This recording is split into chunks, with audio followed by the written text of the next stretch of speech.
right, so a few years ago I preached on Mother's Day as well. This morning I didn't feel like I needed to preach on mothers again, but so I chose not to. So if you're all disappointed, I'm sorry. If I keep taking detours from the minor prophets, I'll never get through them. So I thought I would just continue with my normal series. About mothers, though, my mother, I'd just like to share a little bit about my mother. I don't have any notes written down, so we'll see how this goes. It's been this summer will be 16 years since my mother passed away, and that was a rough time of life for all of us, you can imagine. Hope I never have to go through anything like that again. I was trying to think, how would I describe my mother to somebody? So let me see if I can put my mother into a person into a few simple words. If you did not know my mother, she loved people. If you were her friend, she was probably the best friend you had. She was very fun-loving. She would laugh she would laugh. It's hard to describe her laugh. She couldn't laugh hard enough to express her emotion. She just couldn't. It wasn't possible. And if I could pick one word to describe my mother, it would be special. My mom was just special. You can't. I don't know how else to describe her. She was just a very special person. I'm the oldest in my family, and my mother died when I was 18. I was very thankful that I got to have 18 years with my mother. I was the only one that she saw graduate from high school. She didn't see any of us get married. She doesn't know that she has 2 red-haired grandkids. My mother had bright red hair, probably redder than Katie's and Jedrick's. That was very special to me when we found out we were have red-haired boys. Not that the blonde-haired boys aren't special, right? It's just interesting how God works things out. So it's just amazing how my mother not living anymore. It's amazing how much she affected my life. You know, she's gone. Really, as a man, I don't need my mother anymore. But it sure be nice to have her sometimes. But it's amazing how just the beginning of my life, she had that much impact on me that I'll never forget it. So just an encouragement to you mothers, your job is way more important than you think it is. That's my 2 cents on my mother. I miss her like crazy. I think there's a hole in my heart that'll always be there. I'm over the grieving. I don't cry every day about losing my mother, but I think there's a hole in my heart that will always be there, that will never quite go away.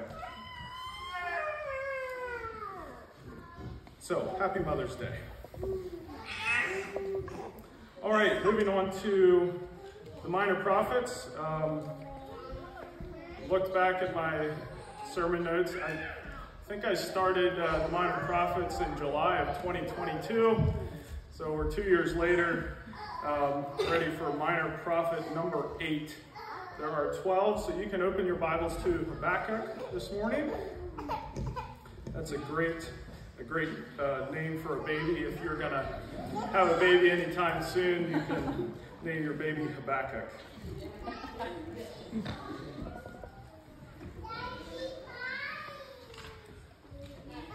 So who were the minor prophets?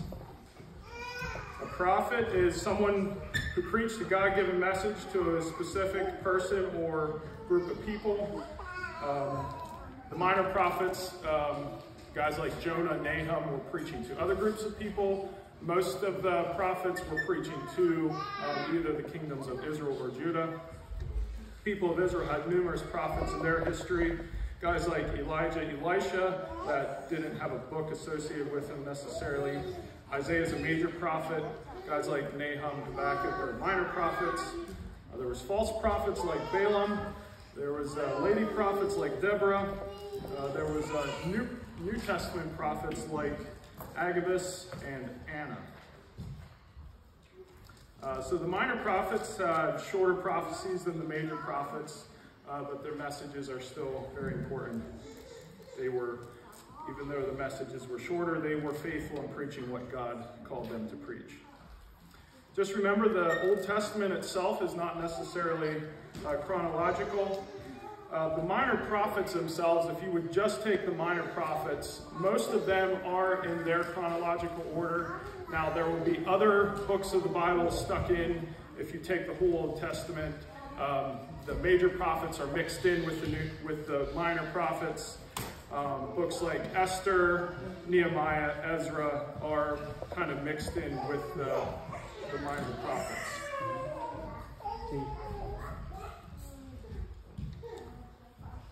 So who was Habakkuk? If you have your Bible open to Habakkuk, you can read chapter 1, verse 1, and that is about all we know about Habakkuk. It says, the oracle that Habakkuk the prophet saw. The only thing we know about Habakkuk is that he was a prophet. So some of the minor prophet books tell us more about the prophet. We can assume a few things about Habakkuk. So let's see if we can conjecture a little bit here and see if we can come up with a few things that might have been true about Habakkuk. He is referred to as Habakkuk the prophet. So in his day, when he was living, he was probably well known. It didn't say Habakkuk the son of so-and-so, the son of so-and-so. It just said Habakkuk the prophet. So in his day and age, he was probably quite well known. And we'll get to this throughout the book, he had a vision of the Babylonians coming to take Judah and Jerusalem captive. So we can kind of guess about when he prophesied.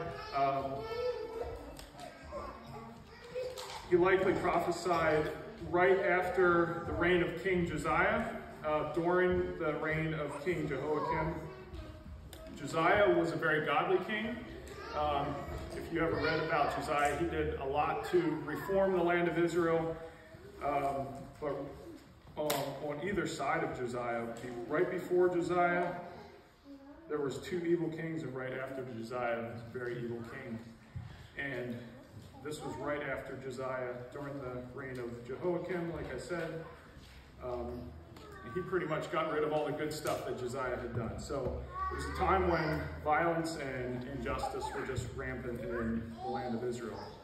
And that's the time period when Habakkuk was preaching.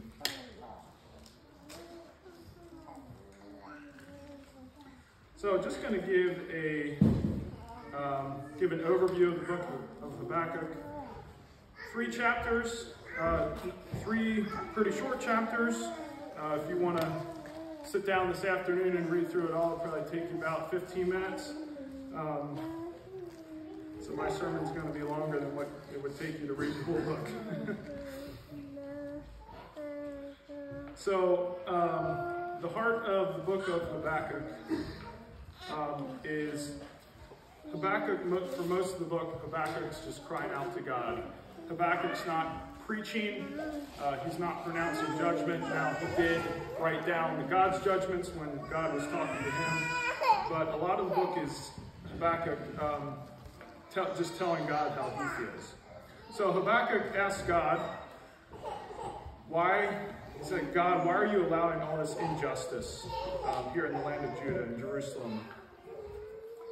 And God answers that prayer by saying, look, I'm going to bring the Babylonians to judge the land of Judah. And Habakkuk's like, this is worse than what's going on now. So we're your people, we're disobeying, yes, but now you're bringing somebody worse to destroy us. he's like, so he prayed, and then he got an answer that he didn't want. And Habakkuk's like, oh my goodness, he's like, it's not what I wanted to hear, God. So then Habakkuk responds again, saying that this is worse than the current problem. But then God responds to that by saying, yes, this people is, Babylonians are coming to judge Judah, but I'm going to judge the Babylonians as well. And then chapter 3 kind of ends with a song of prayer and praise by Habakkuk. So we'll look at some of this in a little more detail.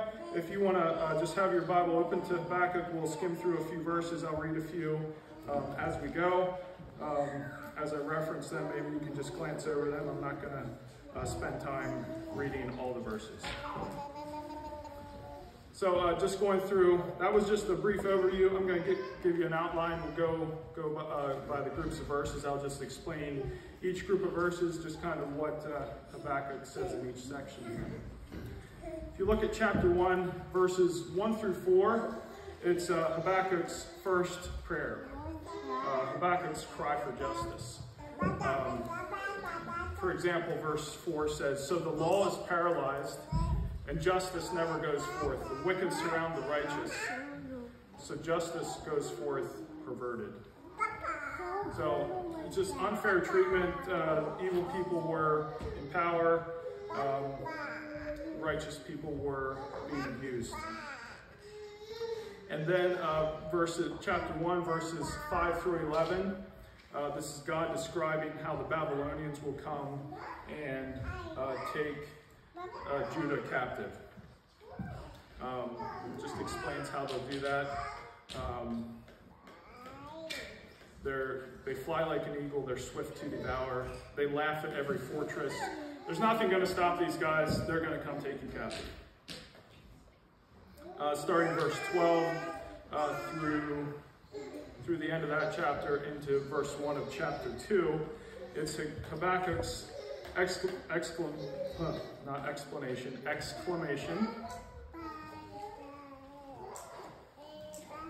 And he first starts out with, God, why, basically asking God, why are you doing this? He says, you're of purer eyes than to see evil, and you cannot look on wrong. So why are you going to allow this? That's verse 13. Why do you idly look at traitors and remain silent when the wicked swallows up the man more righteous than he? Why are you going to allow these evil guys to come in and do this? This doesn't make sense to me. So that was Habakkuk's second prayer. Starting in chapter 2, verse 2. If you go to verse 3, God says, Habakkuk, I'm going to give you a vision. It says the vision is for an appointed time. Now, you're going to see this vision. It's not going to happen immediately, but it will happen. Also, in verse 5, verse 4, it says the righteous shall live by his faith, as opposed to the Babylonians who were coming to take them captive. And then starting in chapter 2, verse 6, the whole way through the rest of the chapter up to verse 20, God pronounces 5 judgments on the land of Babylon. And for numerous things, I'm not going to go through each of them. Mostly talking about injustice. The last section there, 18 through 20, talks about worshiping idols. And then chapter 3 is actually pretty interesting. In response to all this judgment that God pronounced on Babylon, Habakkuk writes this song. It says a prayer, but it really resembles one of the Psalms that David wrote. And actually at the very end of the chapter, it says, to the chorus master with stringed instruments. So it's likely a psalm, sort of like David wrote, and it may actually have been sung in the temple I don't know if the children of Israel would have sang this song, but it was a song that Habakkuk wrote. It describes thankfulness to God for his power. That's pretty much the whole rest of the book. Chapter 3 is the Song of Habakkuk. So that's kind of a brief outline, just how the book progresses. There's just a few themes I want to go over that we see in the book of Habakkuk. Two main themes. The first one, injustice, and the second one, living by faith.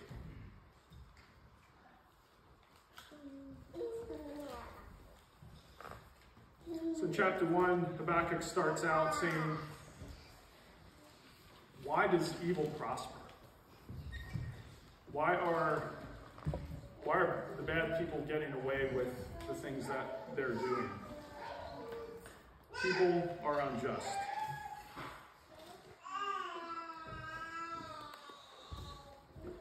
But then there's also this, there's also a feeling that why do bad things happen to good people? So while people may be unjust and it's unfair that evil is prospering, this world is also not kind to us, and the world is unjust. There may be things that happen to us that are not necessarily anybody's fault. It's just the result of the broken world that we live in. So just a few verses on that note. Chapter 1, verse 4 says, the law is paralyzed, justice never goes forth. The wicked surround the righteous, so justice goes forth perverted.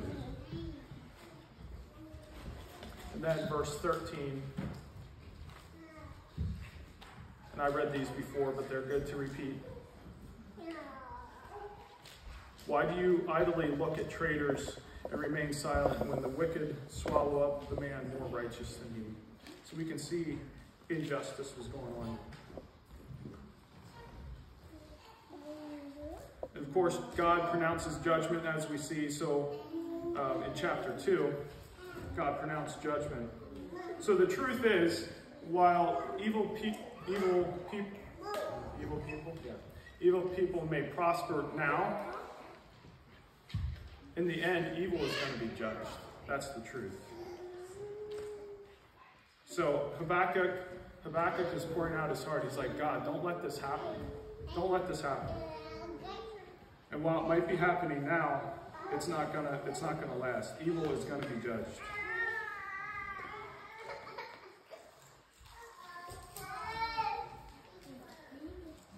And as far as bad things happening to good people, this world does not seem kind to us. Why do bad things have to happen to me when I'm doing the best I can and serving God the best I can? At the end of Habakkuk's song, in the last few verses of chapter 3, these are his words, and I really like these verses. It says, though the fig tree should not blossom, nor fruit be on the vines, the produce of the olive fail, and the fields yield no food, the flock be cut off from the fold, and there be no herd in the stalls. Yet I will rejoice in the Lord. I will take joy in the God of my salvation. So the truth about the world being unjust, bad things happening to good people. Bad things may happen, that's the truth. But God is still trustworthy. No matter what happens, God is still trustworthy. Earthly success is not guaranteed. As Habakkuk states, the fig tree not blossoming, the fruit, no fruit on the vines, no cattle in the stalls. I don't know what your vines and cattle are, but Those things are not guaranteed. But God's salvation is guaranteed. God's salvation is guaranteed. Yet I will rejoice in the Lord. I will take joy in the God of my salvation.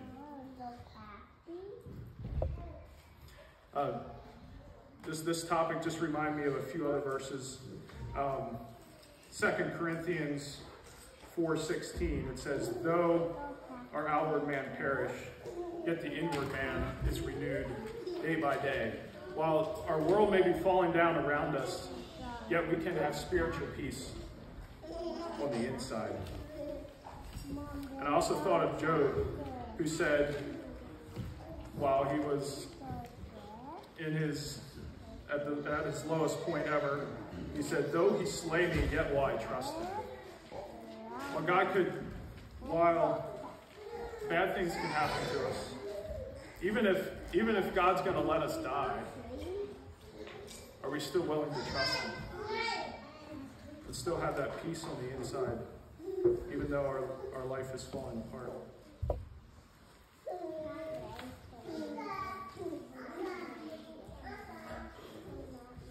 That leads into the next theme that I see in Habakkuk, which is living by faith. Are we willing to trust God?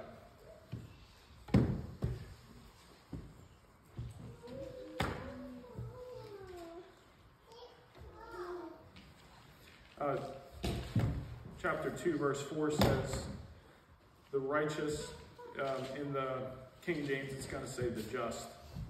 The righteous shall live by his faith.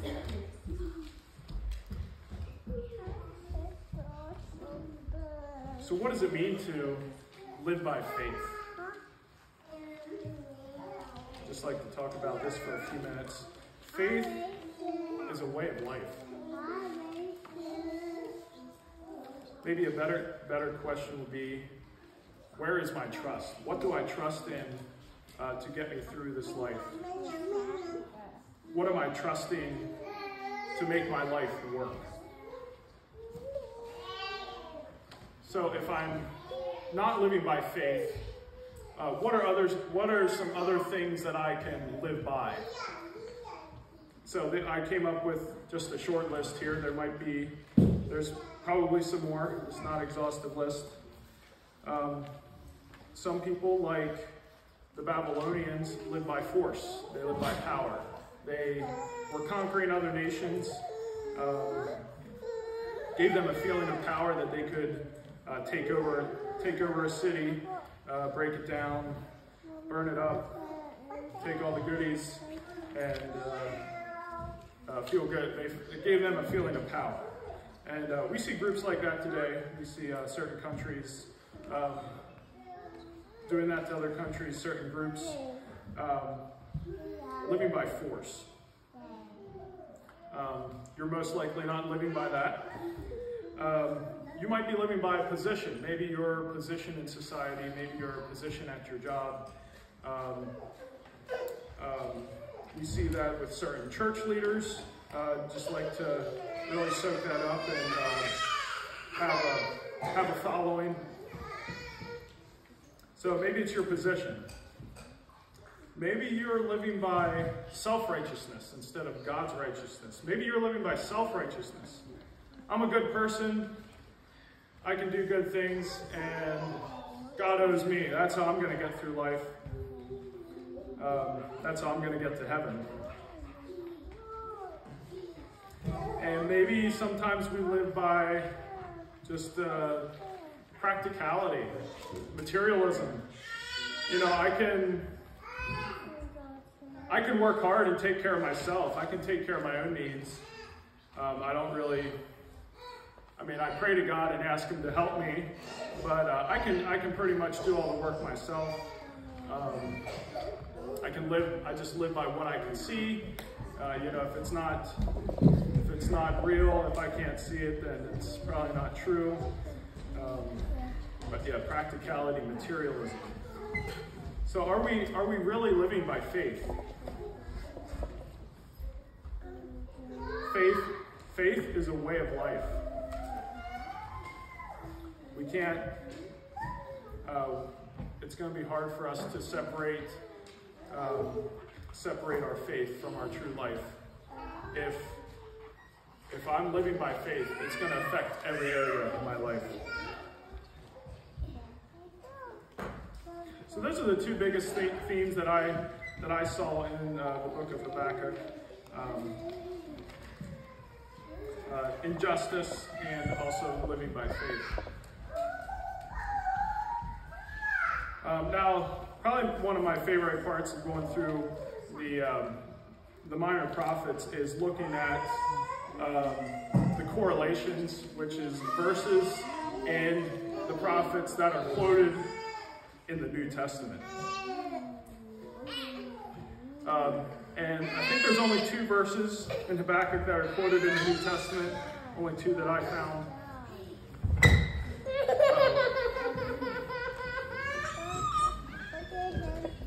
You got it? Sorry about that.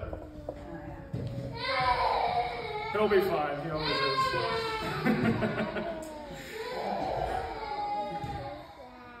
The correlations. If you look at Habakkuk verse 5, chapter 1, verse 5. This is God pronouncing judgment on Judah, saying that Babylon's going to come. He said, "Look among the nations and see, wonder and be astounded, for I am doing a work in your days that you would not believe if told you." And this verse is actually quoted by Paul when he was preaching one of his sermons on his first missionary journey. You don't have to turn to this, but Acts chapter 13, verse 41, he quotes this pretty much word for word, changes it a little bit, just different language. And as Paul's preaching, this is what he says. He says, "Beware therefore, lest what is said in the prophets should come upon you. Look, you scoffers, be astounded and perish, for I am doing a work in your days, a work that you will not believe, even if no one tells you." So what God is telling Habakkuk, he says, you're not going to believe this. You're not going to believe what's going to happen. But be ready, because it's going to. And Paul was saying the same thing to the Jews in his time, how, Jesus came to save us, but beware that it doesn't, what the prophet said doesn't happen to you. The Jews in Paul's day were trusting in the laws, Moses, all the rules that they made up. But he said, please, don't let this happen to you. Jesus came, believe on Jesus.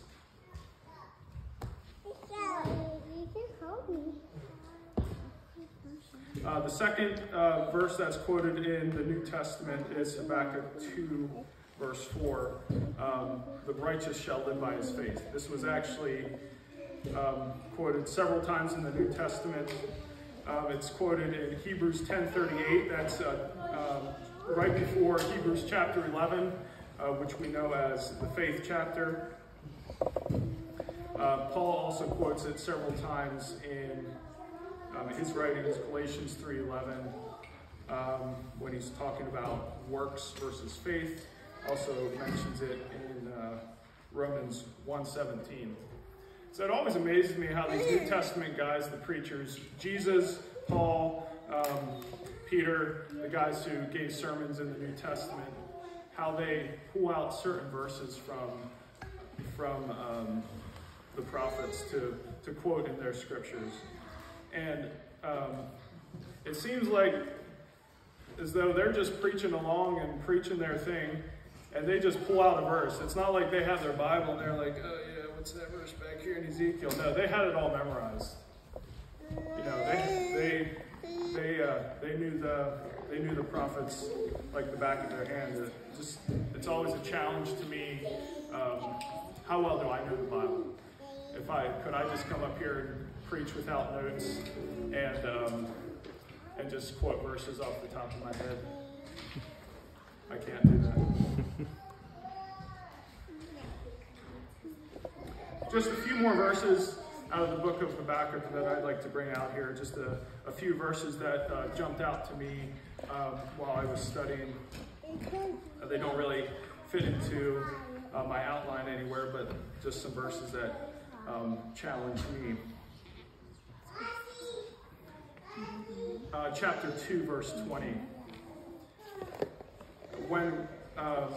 Whenever we go to Pine Creek, we're at that little church up there at Pine Creek, and this is the verse that the pastor always starts out with. Everybody's all milling around, talking really loud in the church, and he gets up front, and everybody's talking loud yet, and he says, "The Lord is in his holy temple.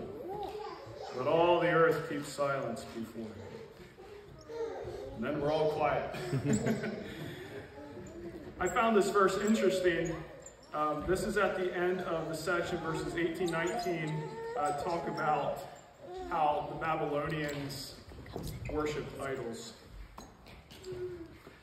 So I'm just going to read those verses. It said, "What profit is an idol when its maker has shaped it, a metal image, a teacher of lies?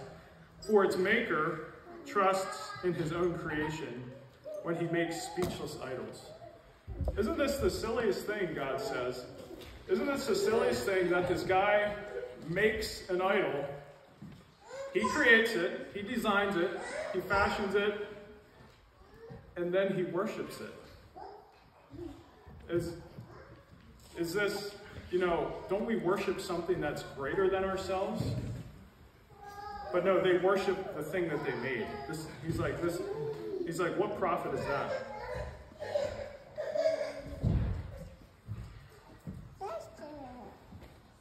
Woe to him who says to a wooden thing, "Awake," and to a silent stone, "Arise." So he's praying to this God that's made out of wood or stone.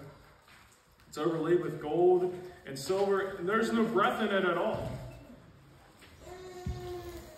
The idols are silent. The idols can't make a noise, and the people are still praying to them. In contrast to that, our God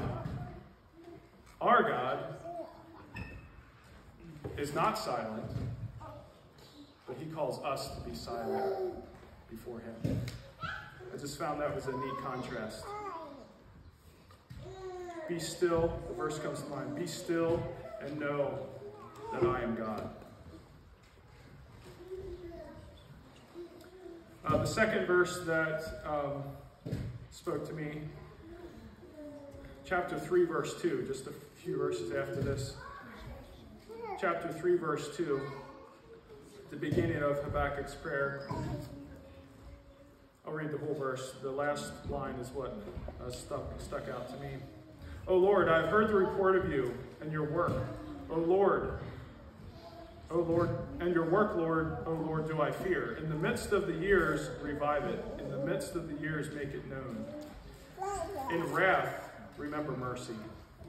That phrase, "in wrath, remember mercy." It's such a paradox to me. How can I be angry and merciful at the same time? And the only comparison I could come up with this would be when I punish my children. I don't know, so it seems like all my examples come back to my parenting somehow. If I'm going to punish my child, I could do that out of anger, just because I'm mad, right? And if you're a parent, you probably have done that. I know I have. But it doesn't take you long as a parent to figure out that that doesn't work well. While I have to punish my children, and I might be a little angry, yet in that I must remember that I'm doing this for their good, to train them to learn what they need to know. In my anger, I'm remembering mercy. While God was punishing Judah for the sins they had done, he wasn't just wiping them off the planet. He didn't just get rid of them. He was remembering, he was punishing them to bring them back to himself. While he was angry and punishing them for their sin, he was bringing them back to himself.